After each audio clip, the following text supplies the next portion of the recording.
नमस्कार दोस्तों, कैसे हैं आप सभी। बिहार के टारगेट ऑनलाइन क्लासेस में आप सभी का बहुत बहुत स्वागत है।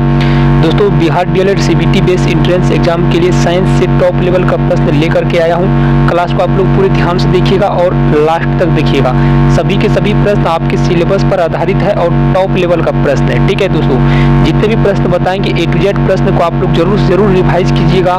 100% आपको एंट्रेंस एग्जाम में हेल्प मिलेगा। ठीक है दोस्तों, तो चलिए आज की क्लास को सेशन को शुरू करते हैं। दोस्तों, ये चौथे दिन का क्लास है। इस पीडीएफ से 3 दिन का क्लास ऑलरेडी हो चुका है, जिसका लिंक आपको इसके डिस्क्रिप्शन में मिल जाएंगे। सीधे आप लोग जाकर के इस क्लास को देखने के बाद वहां से आप लोग जो उनका भी रिवाइज कर लीजिएगा। 15 नंबर का प्रश्न आप सभी के लिए दोस्तों, मनुष्य के लिए शोर की सह्य सीमा लगभग होती है। ऑप्शन आपके सामने में। ए में देखिए दोस्तों 45 डेसिबल है, बी में 85 है और सी में 125 है और डी में 155 है। ठीक है दोस्तों, यहाँ पे दोस्तों आप लोग बहुत ऐसे स्टूडेंट जो कि प्रश्न को नहीं समझे। शोर मतलब होता है दोस्तों ध्वनि। ठीक है दोस्तों, शोर मतलब होता है ध्वनि यानी साउंड। ठीक है दोस्तों, साउंड हुआ आपका शोर का मतलब ध्वनि। प्रश्न को मतलब कहने का मतलब हुआ कि मनुष्य जो है कितने डेसिबल तक के ध्वनि को जो है सह सकता है। ठीक है, कितने डेसिबल तक की ध्वनि को मनुष्य बर्दाश्त कर सकता है। ठीक है, ये इस प्रश्न का दोस्तों मतलब हुआ।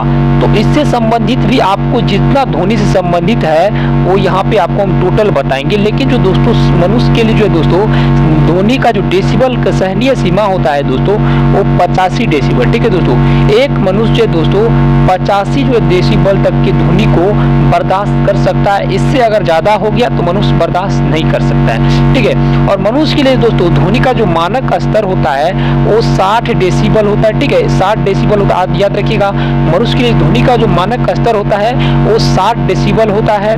दूसरी बात है कि मनुष्य के जो शराब परिसर यानी शक्ति होता है वो होता है दोस्तों 20 HZ से। ठीक है दोस्तों, HZ को हम लोग दोस्तों हर्ट्ज बोलते हैं। HZ से 20,000 HZ हर्ट्ज होते हैं। ठीक है दोस्तों, और हर्ट्ज जो होता है HZ जो होता है दोस्तों ये आवृत्ति का ऐसा ही मात्रक होता है। ठीक है दोस्तों, आवृत्ति का ऐसा ही मात्रक हर्ट्ज होता है। ठीक है, आवृत्ति का ऐसा ही मात्रक क्या होता है दोस्तों हर्ट्ज होता है। तो आप लोग याद रखिएगा, आवृत्ति का ऐसा ही मात्रक हर्ट्ज होता है। और मनुष्य के लिए जो है शराब परिसर जो होता है दोस्तों वो 20 HZ से 20,000 HZ होता है। और मनुष्य के लिए मानक ध्वनि स्तर 60 डेसिबल से लेकर के दोस्तों 80 डेसिबल होता है। लेकिन जो सहनीय सीमा होता है वो 85 डेसिबल तक की ध्वनि को मनुष्य आसानी से बर्दाश्त कर सकता है। ठीक है दोस्तों, और भी आपको ध्वनि से संबंधित कई चीज है, कई इंपोर्टेंट प्रश्न है जो कि आपको हम बताएंगे। ठीक है, तो यहाँ पे जितने भी आपको बताएं सभी के सभी प्रश्नों को आप लोग जो है याद कर लीजिएगा। ठीक है दोस्तों, चलिए अब हम लोग नेक्स्ट प्रश्न की ओर बढ़ते हैं। 16 नंबर का प्रश्न आप सभी के लिए। ठीक है दोस्तों, 16 नंबर का प्रश्न बहुत इंपॉर्टेंट है। पसीना मानव के लिए मुख्य रूप से सहायक है। ठीक है, पसीना जो है मानव शरीर में जो है मुख्य रूप से सहायक है। किस चीज के लिए सहायक है? देखिए, ऑप्शन ए में ताप नियंत्रण, बी में शरीर में जल की मात्रा संतुलित रखने में, सी में दोस्तों शरीर में विष पदार्थ निकलने में शरीर से। ठीक है, और त्वचा के छिद्र से गंदगी दूर रखने में। देखिए दोस्तों, मनुष्य के लिए जो मनुष्य के पसीना मानव शरीर के इसलिए सहायक है क्योंकि मानव शरीर में जो है ताप नियंत्रण रखने के लिए पसीना सहायक है। ठीक है दोस्तों, देखते हैं आप लोग जब भी ज्यादा गर्मी बढ़ जाते हैं तो क्या होता है कि हमारे शरीर से पसीना निकलने लगता है। तो पसीना जब निकलते हैं तो इससे हमारे शरीर में जो है शरीर की कोशिकाओं में ठंडक उत्पन्न होता है। ठीक है, जिससे हम लोग जो है शरीर जो है हमारा जो शरीर का जो है अंदर का जो टेम्परेचर है वो नियंत्रण बना हुआ रहता है। ठीक है, समझ रहे हैं आप लोग दोस्तों, तो यही होता है पसीना मनुष्य शरीर के लिए जो है ताप नियंत्रण के रूप में जो है काम करता है। ठीक है, देखिए 17 नंबर का प्रश्न है, रेल की गति किस प्रकार की गति का उदाहरण है? ठीक है, रेल का जो गति होता है वो किस प्रकार की गति का उदाहरण है? ऑप्शन ए में दोस्तों घूर्णन गति, बी में है चक्रण गति, सी में है प्रक्षेपी गति और डी में है दोस्तों रूपांतर गति। 100% इंपोर्टेंट प्रश्न है। जितने भी प्रश्न बता रहे हैं 100% इंपोर्टेंट प्रश्न है। ठीक है, सभी के सभी प्रश्न को आप लोग याद कर लीजिएगा। बहुत ही ज्यादा दोस्तों 100% के 100% आपको हेल्प मिलेगा। सभी के सभी प्रश्न आपके सिलेबस पर आधारित है दोस्तों। ठीक है, तो रेल की जो गति किस प्रकार की गति है आप लोग बताइए दोस्तों। देखिए दोस्तों, रेल की जो गति है एक प्रकार से रूपांतरित गति है। ठीक है दोस्तों, एक प्रकार से क्या है कि रूपांतरित गति है। रेल की गति किस प्रकार गति का उदाहरण? तो रूपांतरित गति का उदाहरण ऑप्शन नंबर डी करेक्ट हो जाएगा। जरूर से जरूर आप लोग इस प्रश्न को याद कर लीजिएगा। साथ ही जो स्टूडेंट न्यू है और उनको जो है हमारे क्लास वाला पीडीएफ चाहिए, 4 सब्जेक्ट वाला आपको पीडीएफ चाहिए। ठीक है, जो कि ये आपके डीएलएड एंट्रेंस एग्जाम में 100% टकराने वाला प्रश्न है। अगर आप लोग को इसका पीडीएफ चाहिए तो आपको जो स्क्रीन पर मेरा नंबर दिखाई दे रहा है पीडीएफ के लिए, तो इस नंबर पर आप लोग कॉन्टेक्ट करके बहुत ही कम से कम फी में जो है आप लोग जो है पीडीएफ परचेज करके अपने डीएलएड एंट्रेंस एग्जाम में सफलता प्राप्त कर सकते हैं। देखिए दोस्तों 18 नंबर का प्रश्न है, रॉकेट किस सिद्धांत पर कार्य करता है? कोणीय संवेग, ठीक है दोस्तों। अब देखिए द्रव्यमान, और बी में दोस्तों ऊर्जा, और सी में दोस्तों संवेग संरक्षण। ठीक है दोस्तों, आप लोग बताइए कि रॉकेट किस सिद्धांत पर कार्य करता है? दोस्तों आप लोग बताइए रॉकेट किस सिद्धांत पर कार्य करता है? ठीक है, तो देखिए दोस्तों रॉकेट जो है दोस्तों एक तरह से दोस्तों रॉकेट जो रेखीय संवेग सिद्धांत पर कार्य करता है। ठीक है, ऑप्शन नंबर डी इनका करेक्ट हो जाएगा। ठीक है, रॉकेट जो रेखीय संवेग सिद्धांत पर संरक्षण सिद्धांत पर कार्य करता है। ठीक है, जो कि दोस्तों देखिए अब देखिए आप लोग समझने का प्रयास कीजिए, एक्सप्लेनेशन भी हम दे दिए हैं पीडीएफ में इसमें, तो देखिए आप लोग पढ़ने का और समझने का प्रयास कीजिएगा। ठीक है, जो भी न्यू स्टूडेंट है अभी तक आप लोग चैनल को सब्सक्राइब नहीं किए, सभी स्टूडेंट सब्सक्राइब कर लीजिए, टेलीग्राम ज्वाइन कर लीजिए, लिंक डिस्क्रिप्शन में है। ठीक है, व्हाट्सएप नंबर पे भी आप लोग मैसेज कीजिए, पीडीएफ जिसको लेना है पीडीएफ प्रोवाइड कीजिए, 100% सफलता आपको मिलेगा।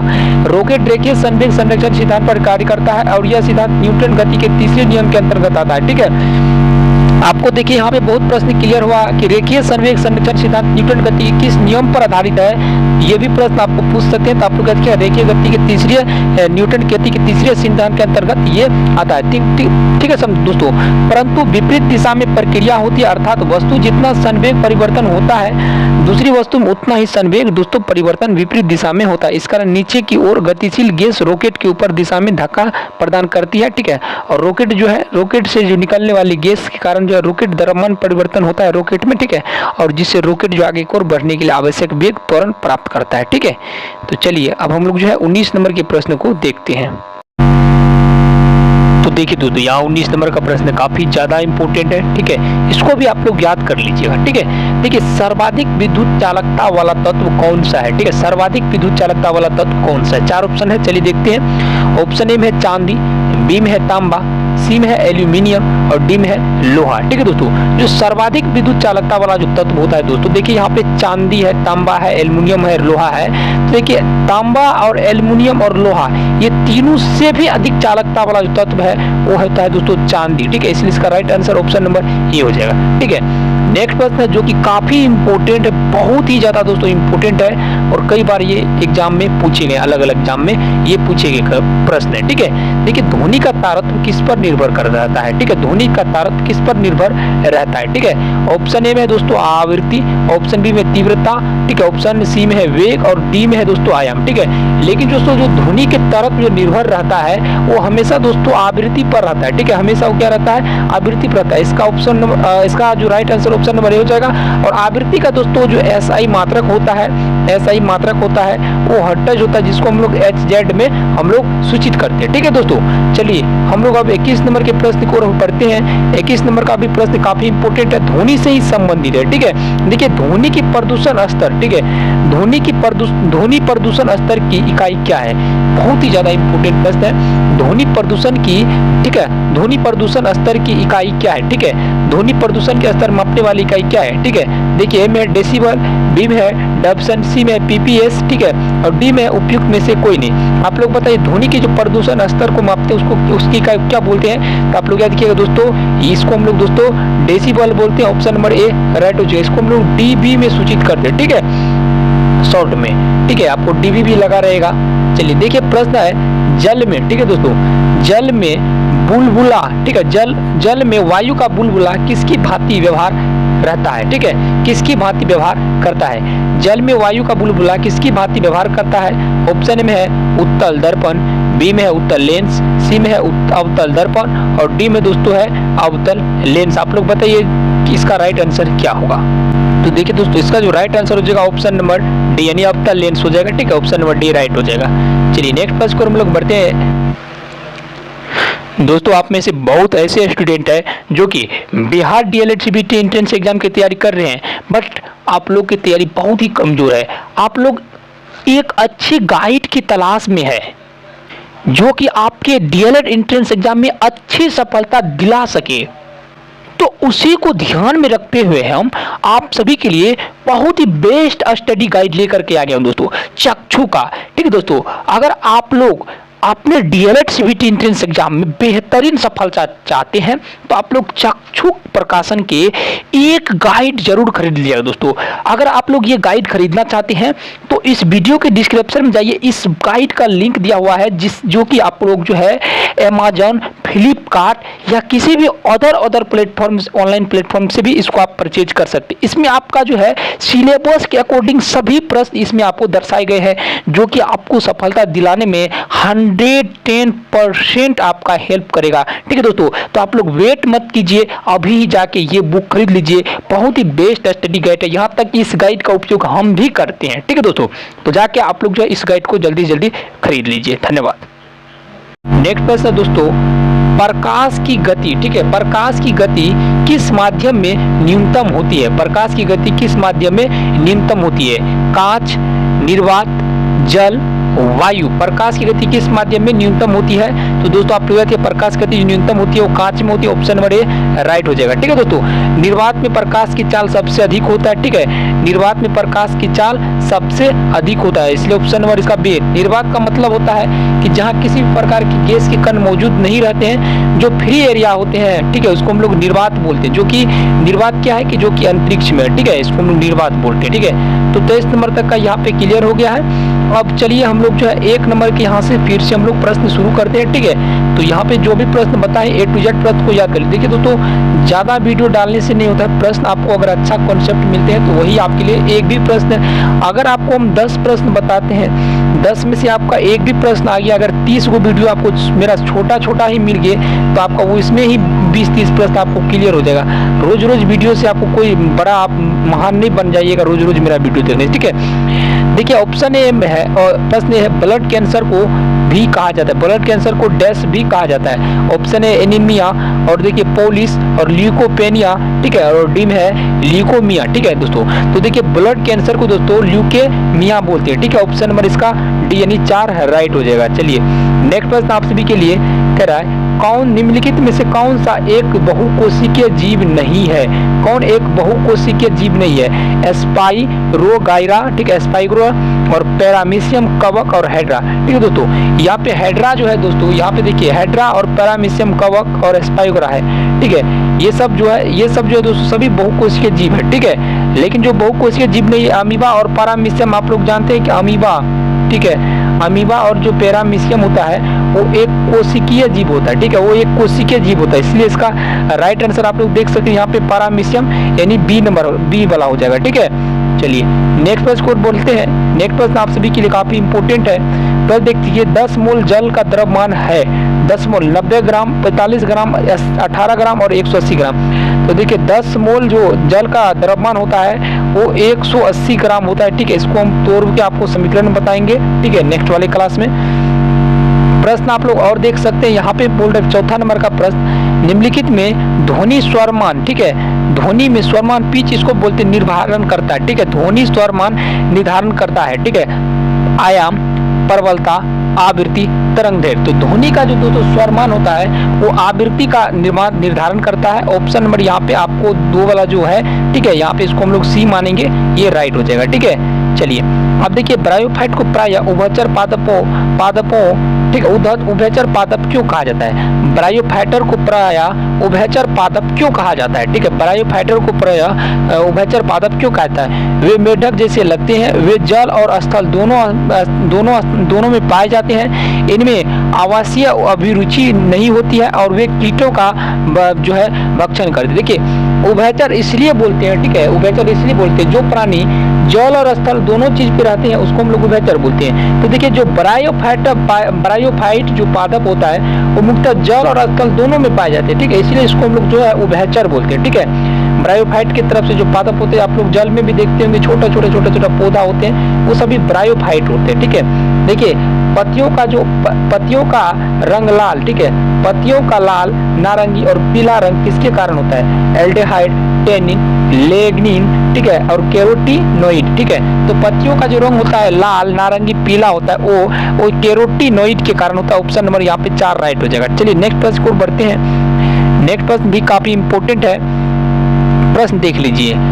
प्रश्न है यहाँ पे कि मोटर कारों में हेडलाइट की चोंद को हटाने के लिए प्रयुक्त की जाती है। मोटर कार में हेडलाइट की चोंद को हटाने के प्रयुक्त की जाती है। पतली परतें फिल्में पतले परतें की प्रयुक्त की जाती है, ठीक है। फिल्टर प्रयुक्त किए जाते हैं और देखिए पेलेरॉइड प्रयुक्त किए जाते हैं। कांच के प्रिज्म प्रयुक्त की जाती है, ठीक है। आप लोग बताइए इसका राइट आंसर क्या होगा दोस्तों।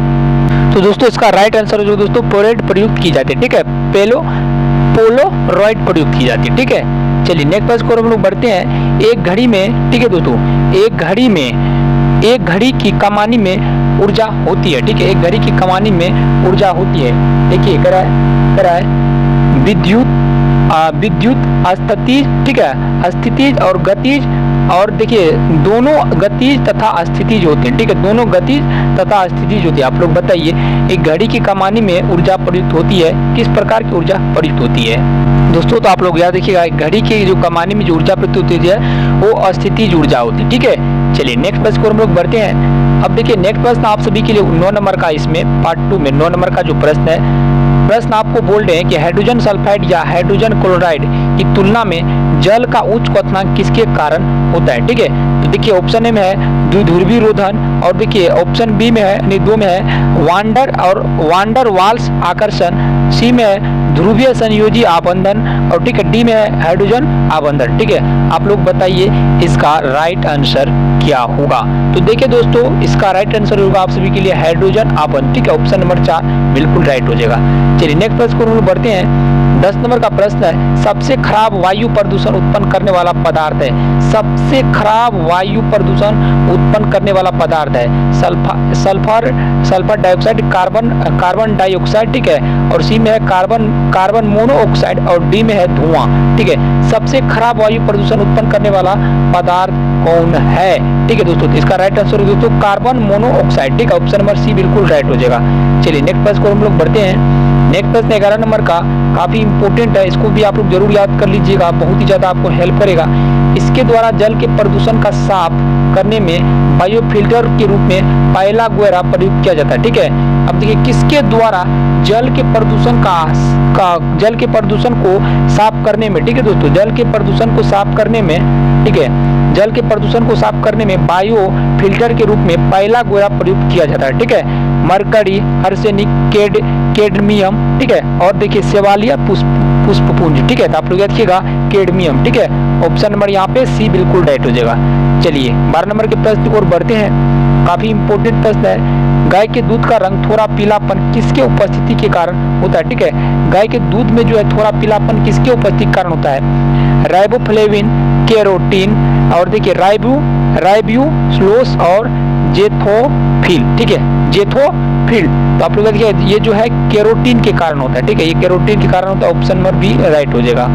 चलिए तो देखिए 13 नंबर का प्रश्न है हेप्टिस क्या है। कूट प्रतिजन, और देखिए अपूर्ण प्रतिजन, और देखिए प्रतिरक्षी और सम प्रतिजन, ठीक है। तो हेप्टिस एक प्रकार की जो दोस्तों होता है वो होता है दोस्तों अपूर्ण प्रतिजन, ठीक है। इसलिए ऑप्शन नंबर यहाँ पे बी करेक्ट हो जाएगा, ठीक है। चलिए नेक्स्ट प्रश्न को बढ़ते हैं। नेक्स्ट प्रश्न काफी इंपोर्टेंट है। आधुनिक आवर्त सारणी में धातु, अधातु, उपधातु तथा अधातु किस ब्लॉक में पाए जाते हैं। आधुनिक आवर्त सारणी में धातु, उपधातु तथा अधातु किस ब्लॉक में पाए जाते हैं। काफी इंपोर्टेंट प्रश्न है। तो आप लोग याद रखिएगा आधुनिक आवर्त सारणी में धातु, अधातु और उपधातु जो पाए जाते हैं वो पी ब्लॉक में पाए जाते हैं, ठीक है। वो पी ब्लॉक में पाए जाते हैं। चलिए लास्ट प्रश्न को हम लोग बढ़ते हैं। स्पंज क्या है, ठीक है दोस्तों। स्पंज क्या है, काफी इंपोर्टेंट प्रश्न है। देखिए स्पंज एक जंतु है, ऑप्शन नंबर सी इसका राइट हो जाएगा, ठीक है। अगर आप लोगों को क्लास पसंद आई हो तो चैनल को जरूर सब्सक्राइब कर लीजिएगा। साथ ही इस वीडियो डिस्क्रिप्शन में टेलीग्राम और व्हाट्सएप ग्रुप का लिंक है, उनको भी जरूर ज्वाइन कर लीजिएगा।